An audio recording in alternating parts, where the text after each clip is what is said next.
There are piles everywhere, all over the yard.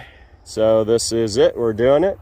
And it's gonna go a long way to having this property returned to being nice and clean again.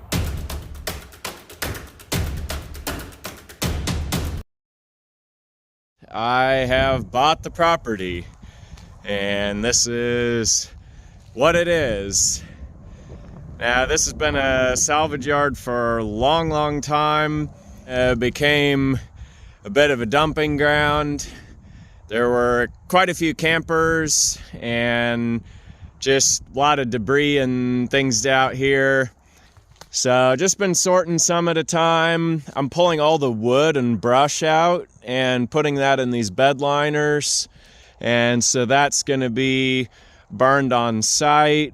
And then any of the fiberglass, plastic, that sort of thing is all gonna get hauled to the landfill. A lot of metal out of these, and I'll just go around with the car trailer. I've got some wood sides on it, and we'll just pile it all on there and take it to the junkyard. So the per ton price of the metal is higher than the trash, and I'm hoping that the number's gonna come out pretty close.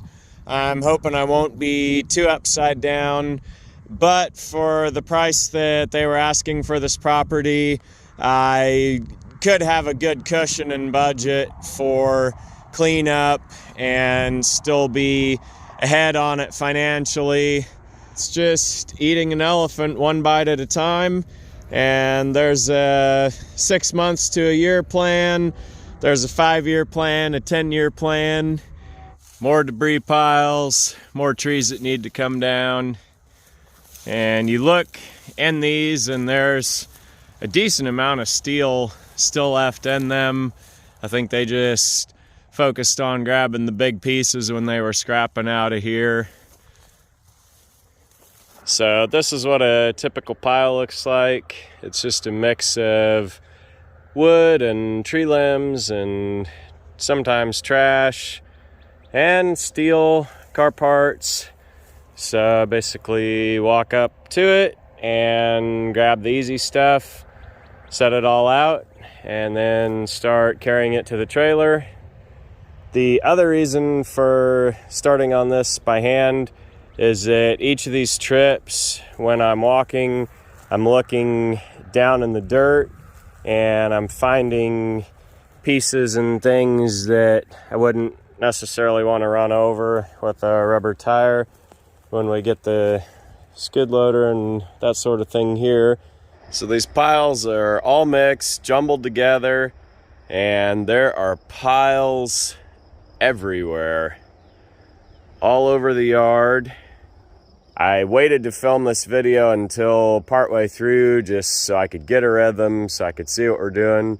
And I've hauled several loads so far, and this is working really good.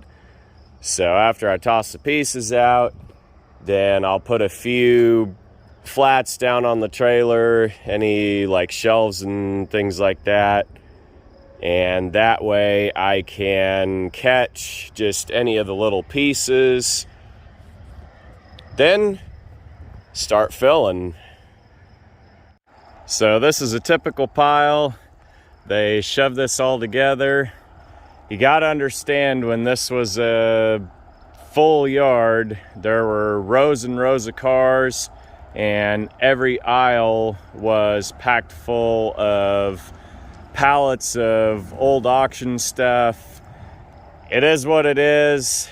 We're making the best of it, and pulled a lot of loads of iron out.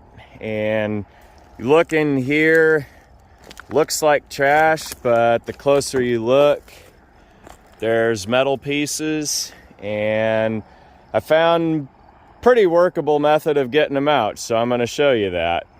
Step one, we grab every piece of chain. So we find the furthest piece, hook that chain in, and then every piece in sequence, make a loop in that chain.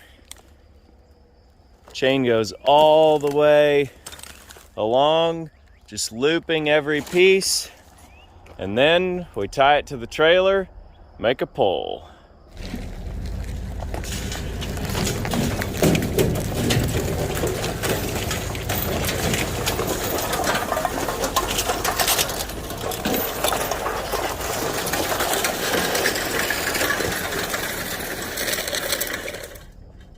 Pretty easy. Then we take the chain off, and I'll take the knife, cut some of this plastic debris loose.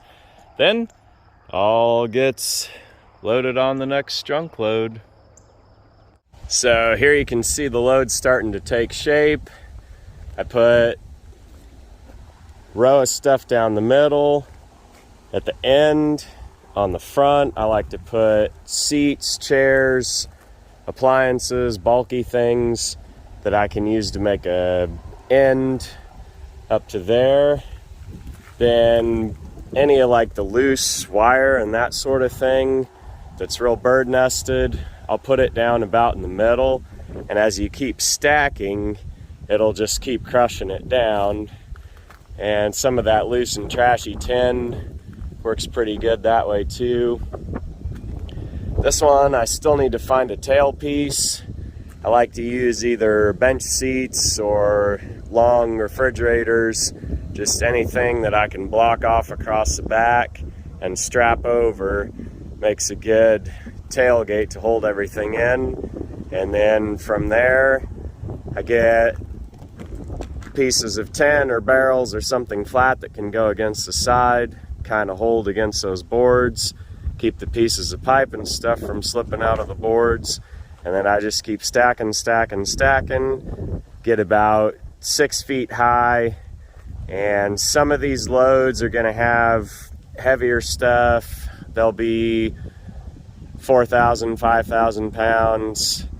The really light, trashy loads that are a lot of tin and wire, those, I think the lightest was 3,000, and the heaviest, I think, was 6. So it all just depends what's in a load, and it really doesn't matter too much on weight. To me, I'm just doing this to clean up, to get the stuff off the place. Everything that's gone out of here is less junk, less clutter, and it can be recycled. It doesn't have to clutter up a landfill load and get paid by the ton. So otherwise, I get paid for it by bringing it to the yard. It's been working pretty good so far, and toward the end of the video here, I'll let you know what the final count is for how much we get off at the yard and what it weighs and what we get paid out. Hustling pretty quick because the price of iron is on its way down, and so the quicker I get these loads in, the less I'll lose once the price eventually does drop. So here's what a load looks like once it's starting to get to the end.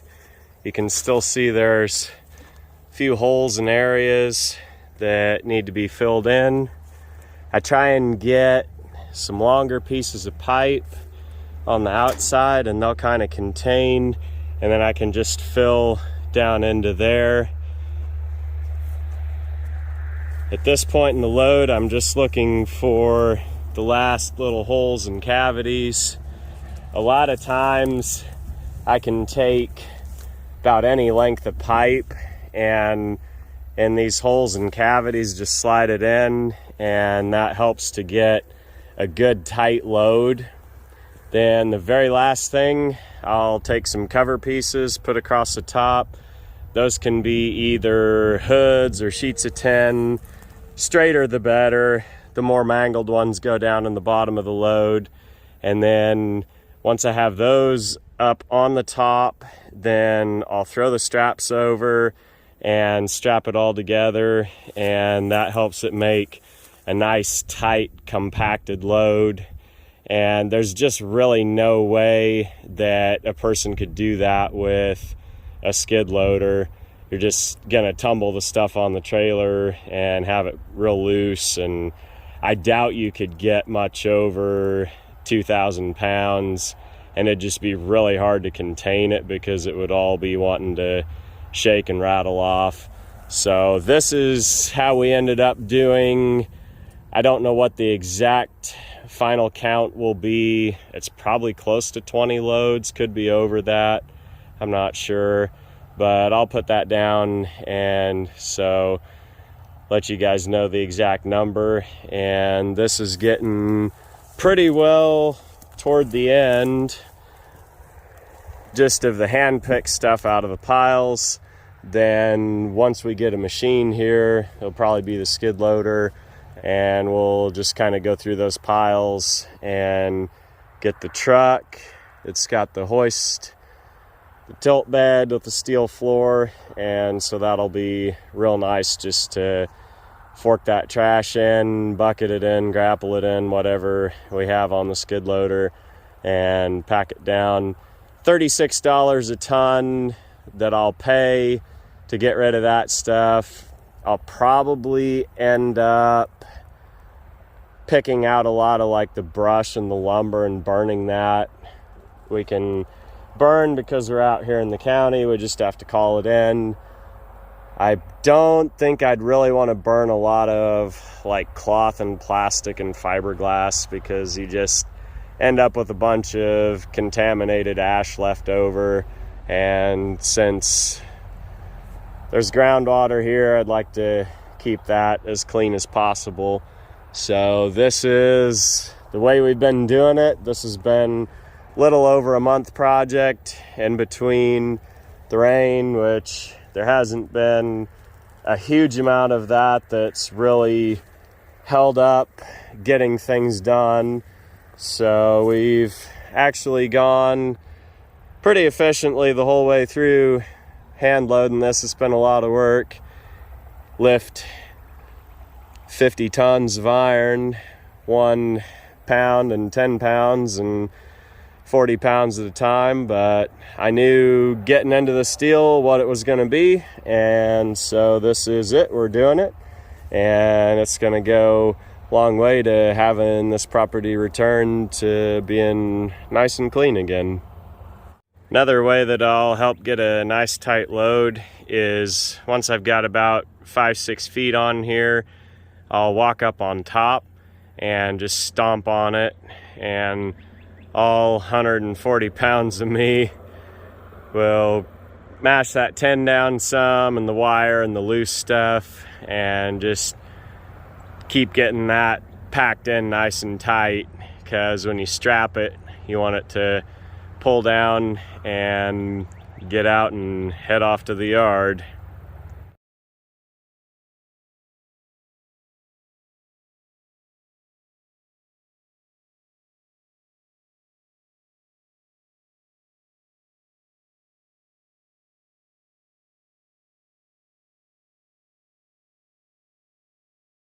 So this is the finished load, all 5 straps on.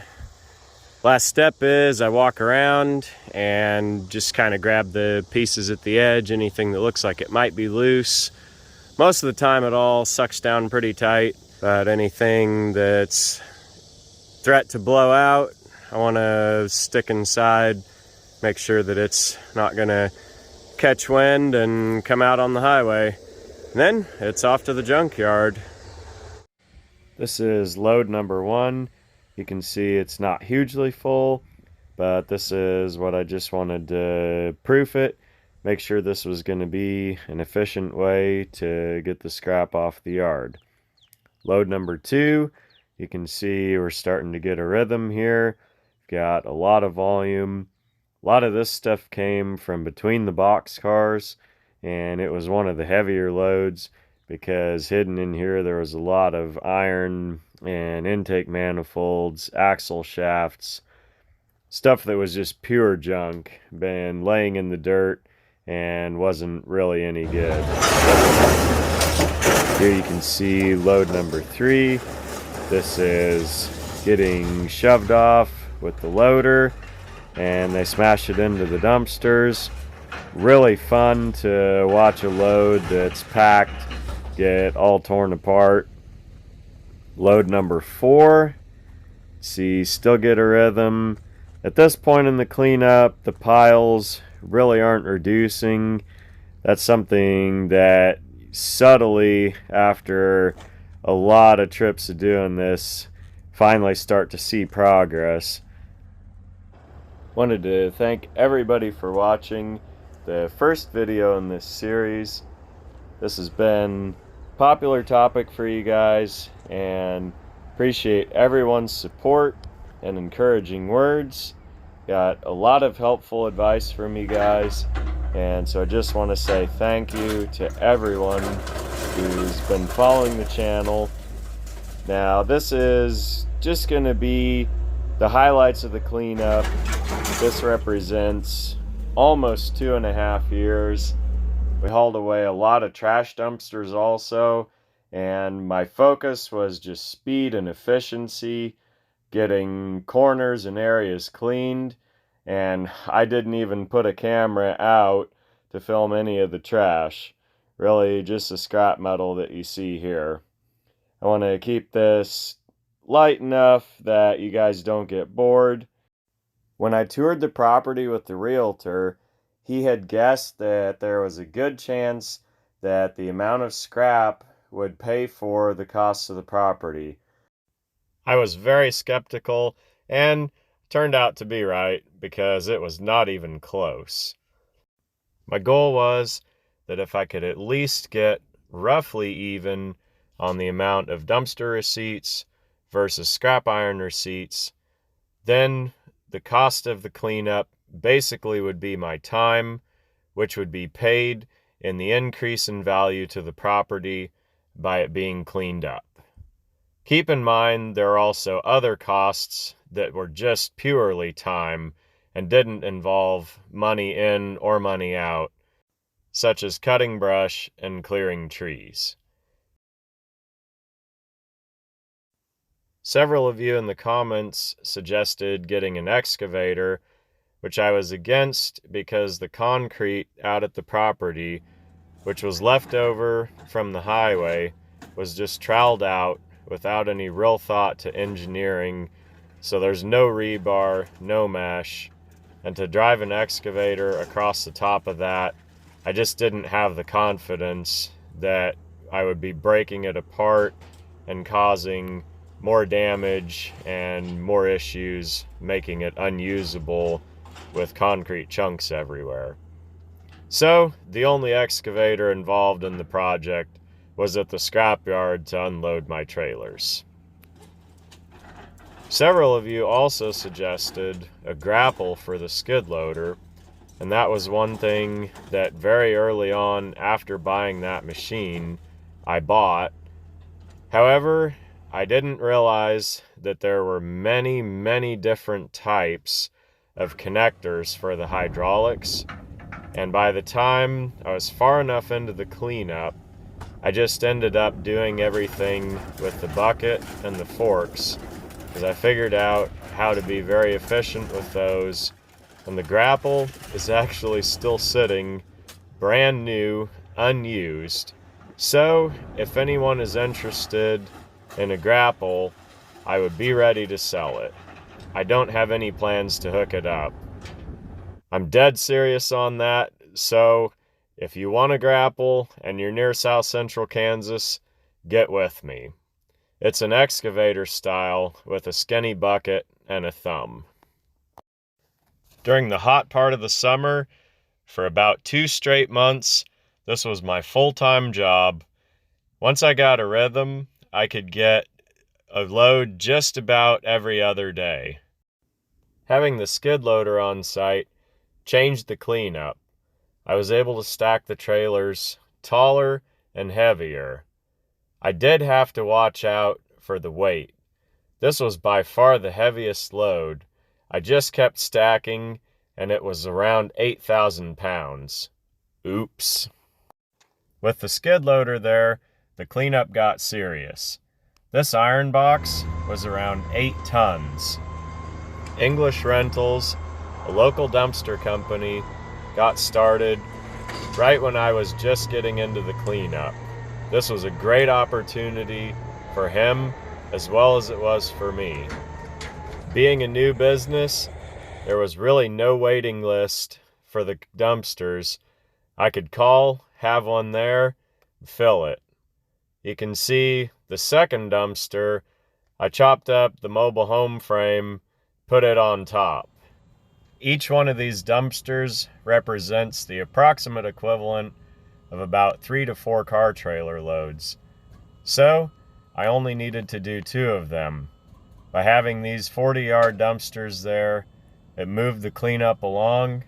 I could get things on the forks or in the bucket of the skid loader, drop them right over. In the bottom of this is the sheet metal tin roof from the trailer house. I put it and the tin down in the bottom.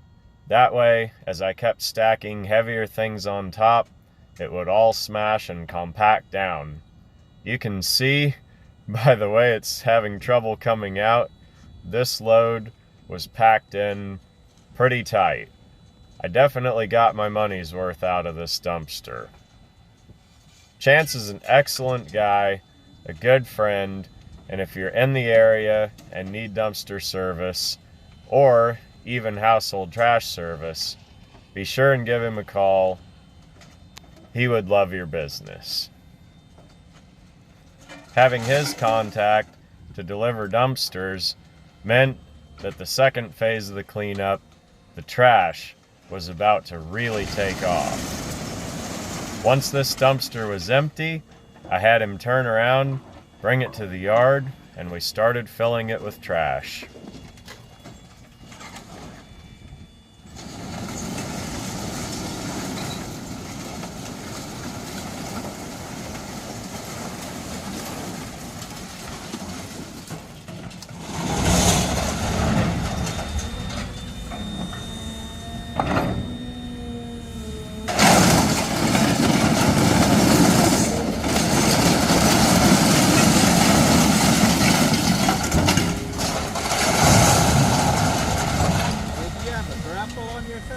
All I have is a forks and a bucket. Okay.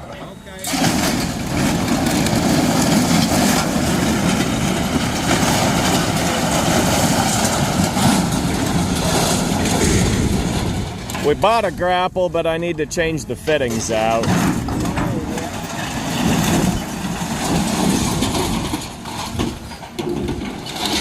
that an old farmyard or what type of yard was it? This is Rudy's. So you bought the whole yard? Yeah.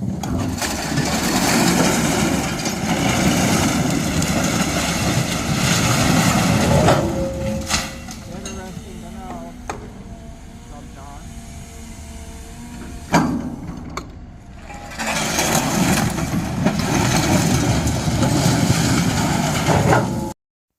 We've been on this cleanup for nearly 2.5 years, and it's really started to come around. The totals of tonnage, 277 tons of trash at approximately $35 a ton, 52 tons of scrap metal, which was paid at $150 a ton, around 8 tons of tires, which we paid $250 a ton to get rid of. So, the total volume of trash plus the tires, we've spent $9,708 approximately. The amount of receipts in for the metal, $7,811. I'm pretty happy with this. It's not outrageously lopsided, and I expect these numbers to track roughly about the same for the rest of the cleanup percentage-wise.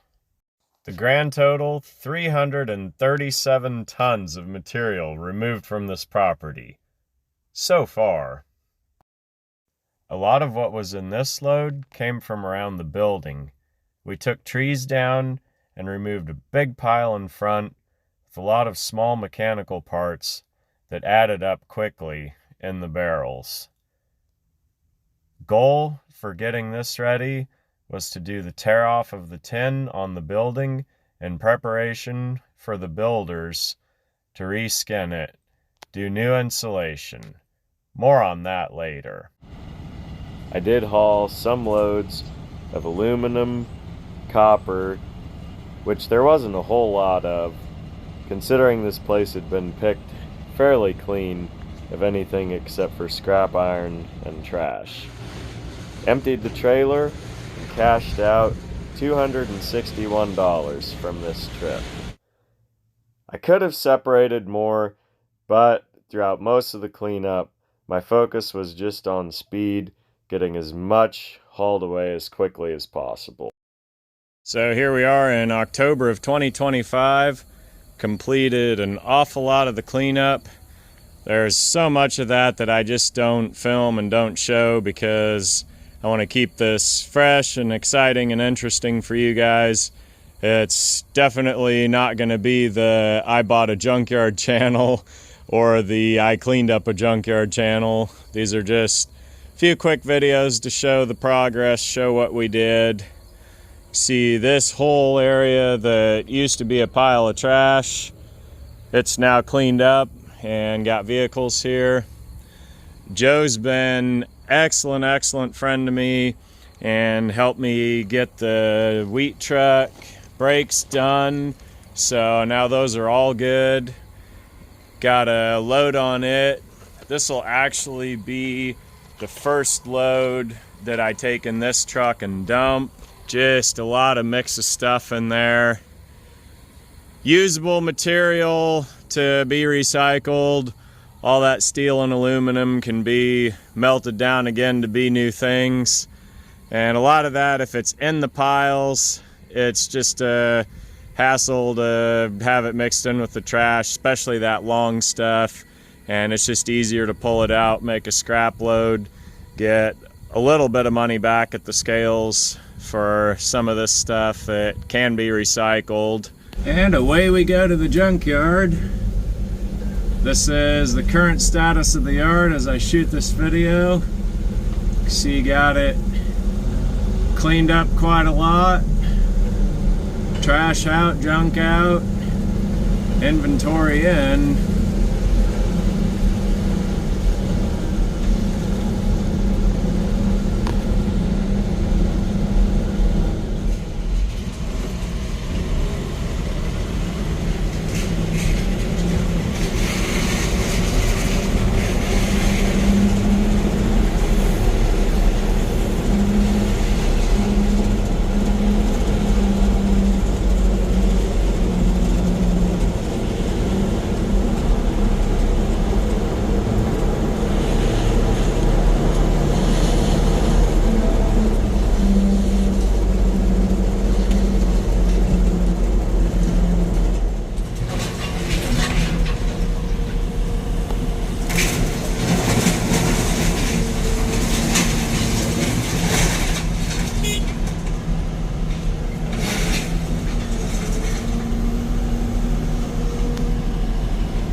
So we are just a nudge under 2.5 years into this cleanup, and you can see this that used to be all trash along this fence is now old cars and inventory. So this property's coming back. It's doing the job that it was intended for. This area used to be another mountain of trash. This was a really tough one because when they put this concrete all around, this was the one area that they skipped, and so everything around it is higher, and whenever it would rain, it would always drain into this. So we've got that all shuffled off. It's been a really wet year, and it was very difficult to have just a thin sliver of time to get in there. And I had my dumpster guy drop one, and we quickly filled, I think, 2 dumpsters out of here in the span of maybe 3 days or so. And so for anyone who was wondering if this property is contaminated, the answer is absolutely not. Most of the vehicles they hauled out of here were complete, and so there were very few fluids that went in the ground. So we've had a very, very wet spring and summer, and you can see there's almost 6-8 inches, close to a foot of water in there, and this has definitely come back.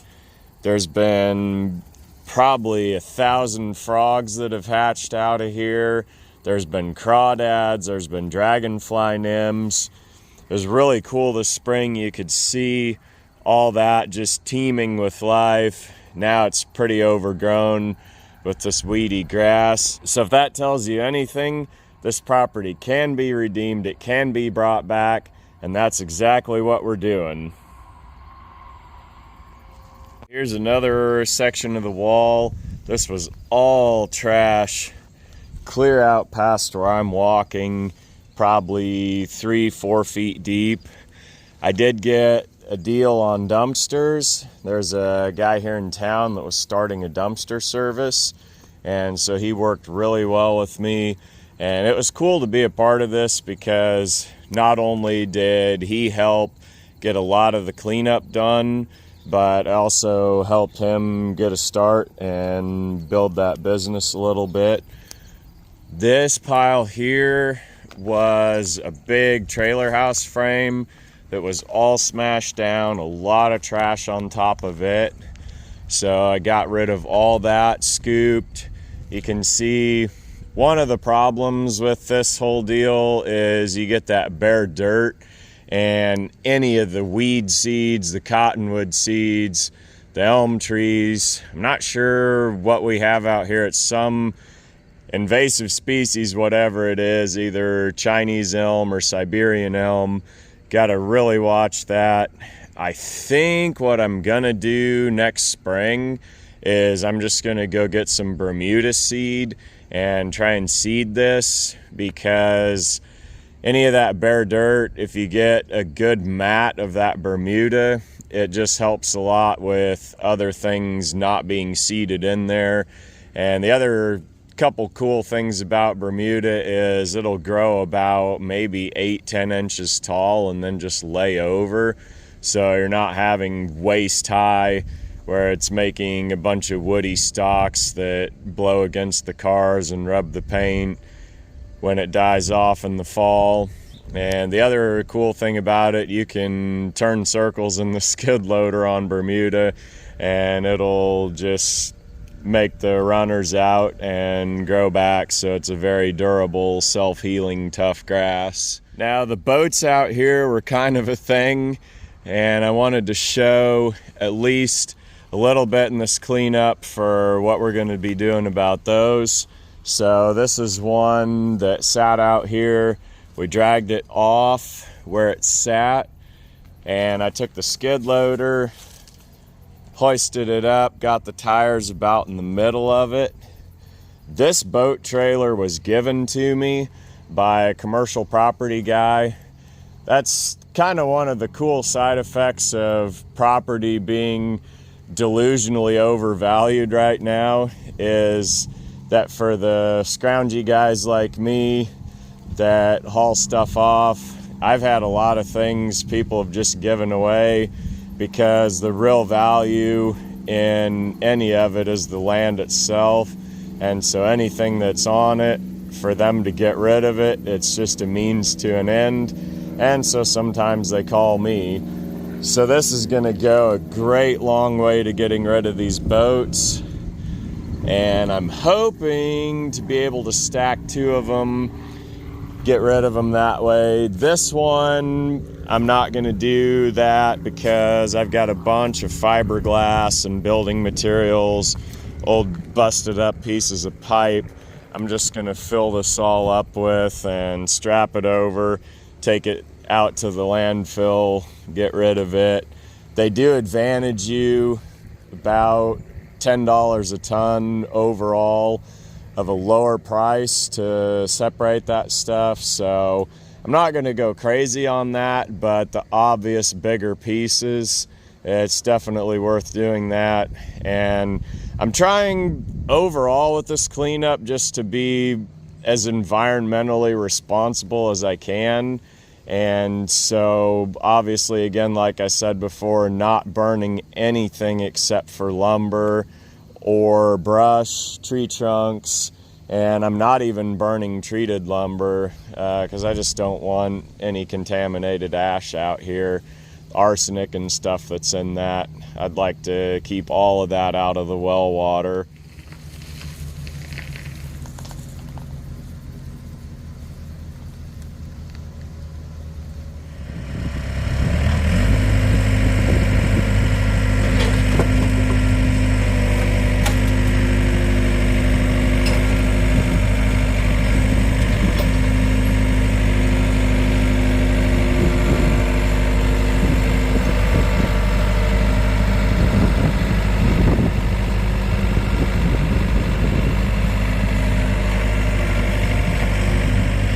Be the last ride for this boat.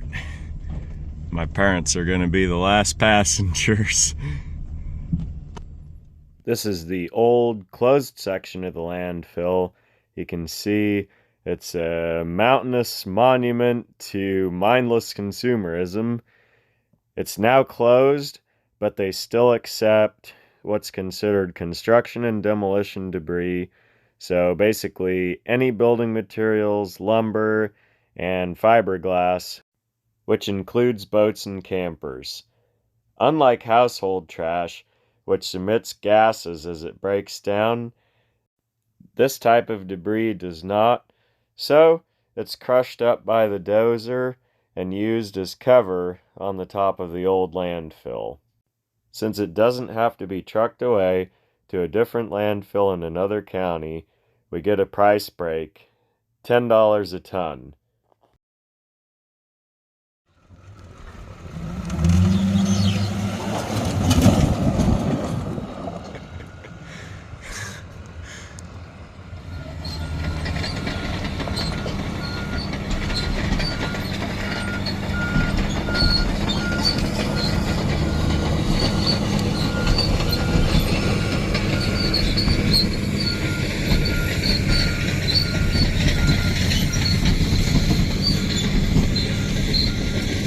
More junk, more debris. So we've been busy gathering tires from all 4 corners of the yard.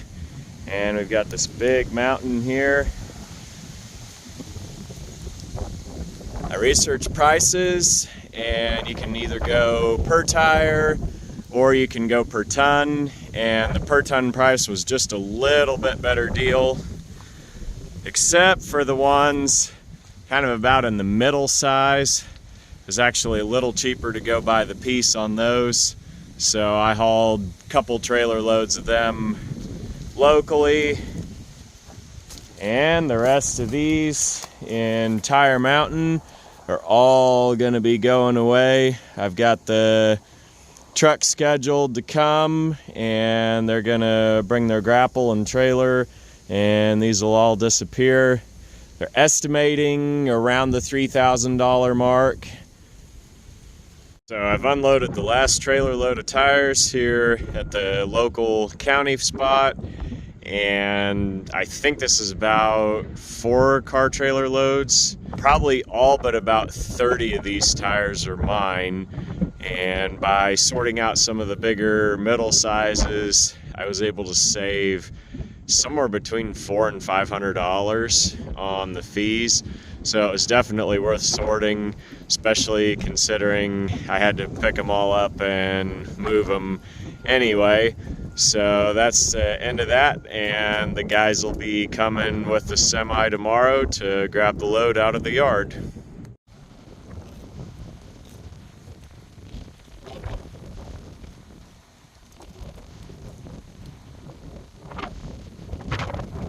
In the bottom, it's like kind of a grate that moves and it actually pulls. So the purpose is it can self-unload the trailer, but it also just pulls them to the back. It's little like serrations and separations that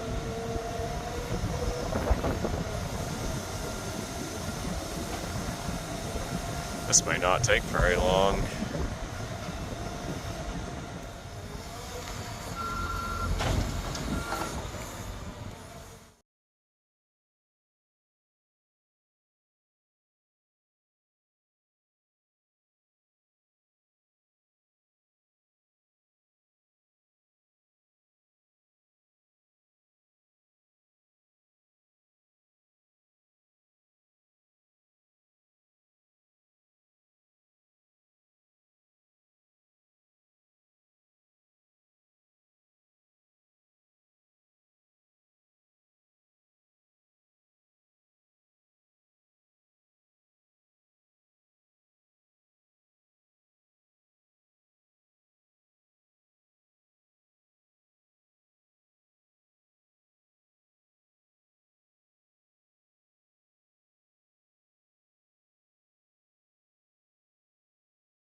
Best thing is they don't grow back.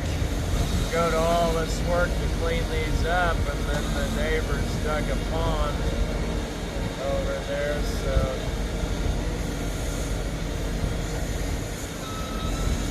they'll be fighting mosquitoes forever.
So here we are at the truck stop, and he's weighing out the load, and we'll see what the bill out is.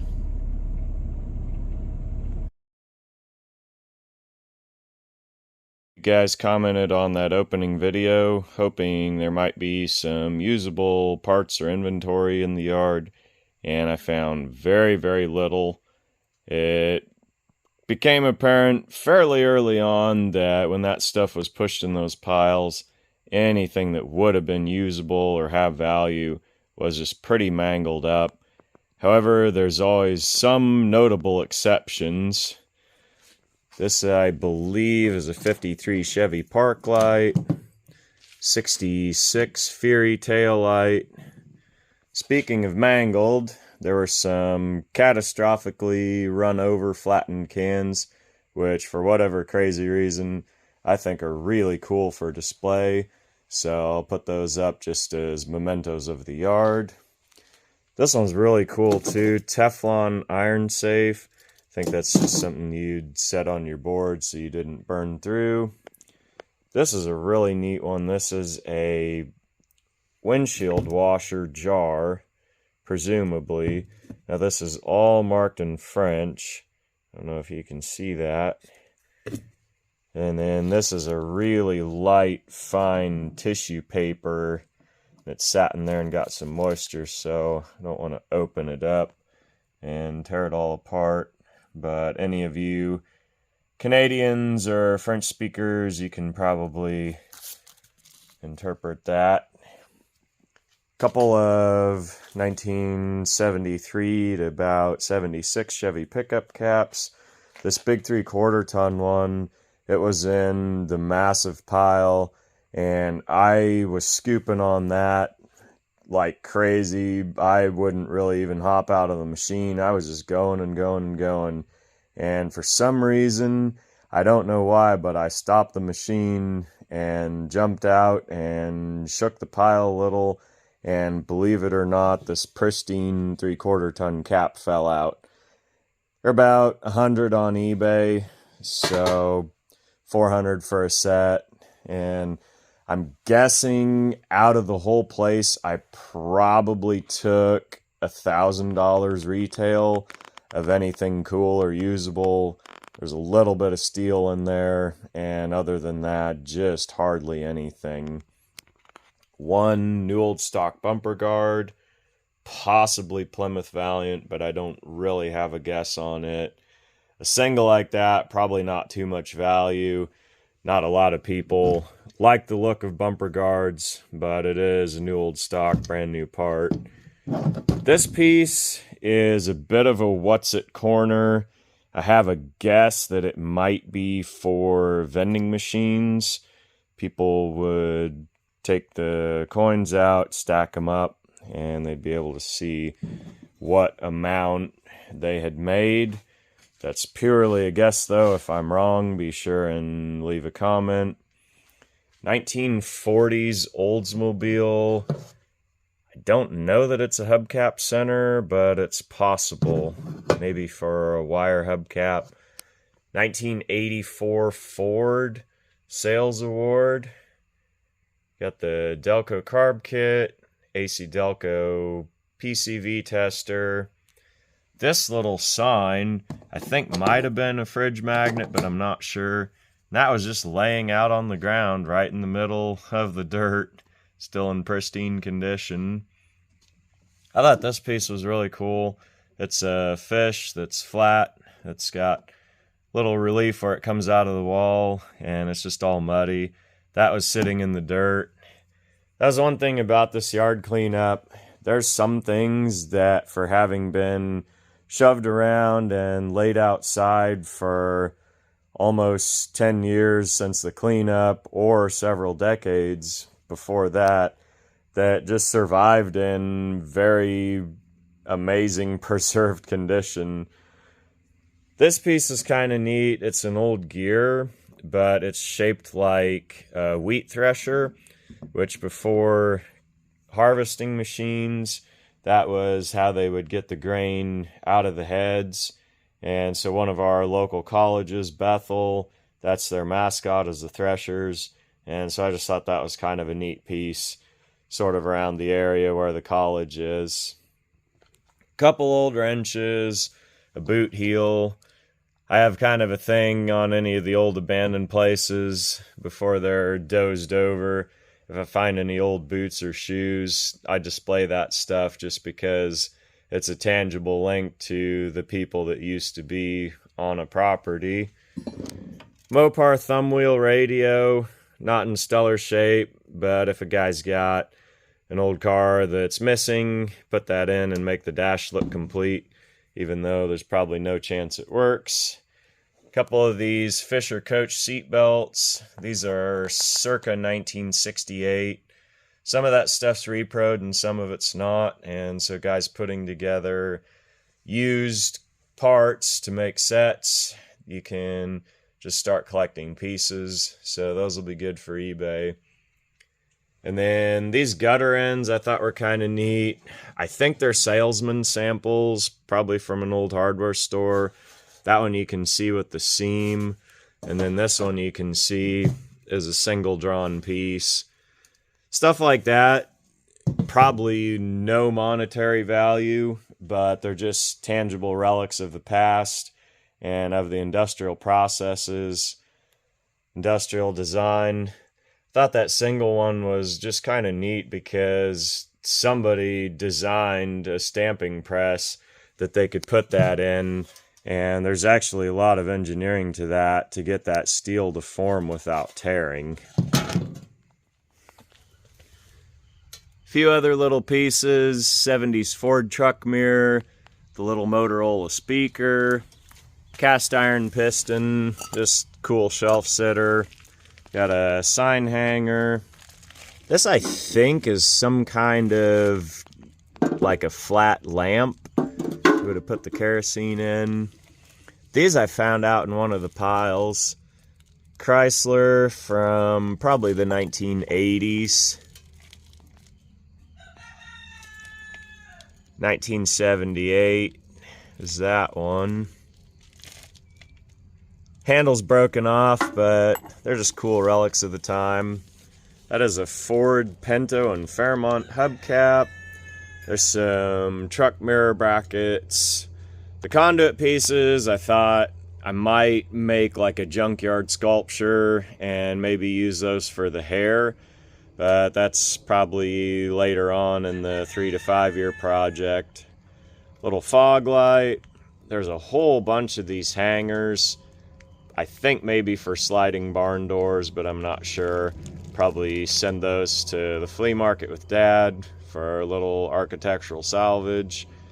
The 10-mile-an-hour signs we found out in the yard. There's a taxi fare box, which is pretty cool. Not in great shape or ever usable, but just again another neat shelf sitter to look at. Just something that's a relic of this cleanup. And this piece is a what's it corner. I have no idea what that is. Big cast aluminum bracket. But it reminded me of Ed Keenholz and the sculptures that he would make. Probably my favorite sculpture artist. He started out doing handyman and junkyard stuff and became a fine artist and was nationally known, celebrated. And so I've always wanted to do a tribute piece in the style of Ed Keenholz, and this I think would be a great piece. I think put it up and make it a head, maybe hang some eyeballs or a deer skull from it, and then make the rest of the body in a figural representation. Wanted to show you guys just a little bit of what we found. The lion's share of the place, obviously trash, but there is just a little bit of treasure here and there.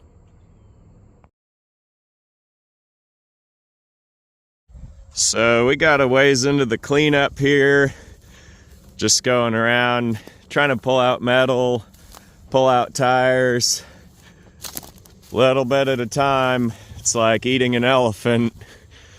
One bite, then another bite, then another. Come out here. We've got a safe. Right there it is.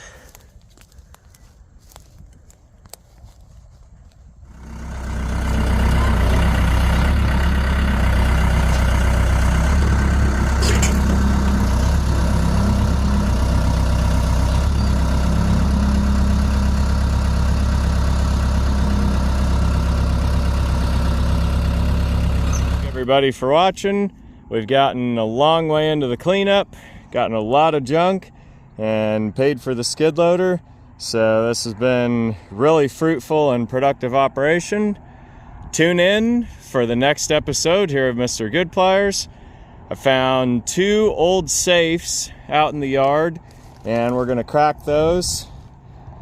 Not sure if there'll be anything in there or not, but I'm holding a little hope because they said that Rudy, the old owner of this yard, didn't really believe in banks, and so that's got me a little bit hoping that there might be something inside these safes. So tune in again and we'll show you what we find. Let me know if you guys have any tips on how to get one of these open. I haven't really been able to find any information, and I'm not too sure how it all comes apart. See, there's just a little door there that hinges, got the bolts. So if anybody's got any tips, let me know down in the comments.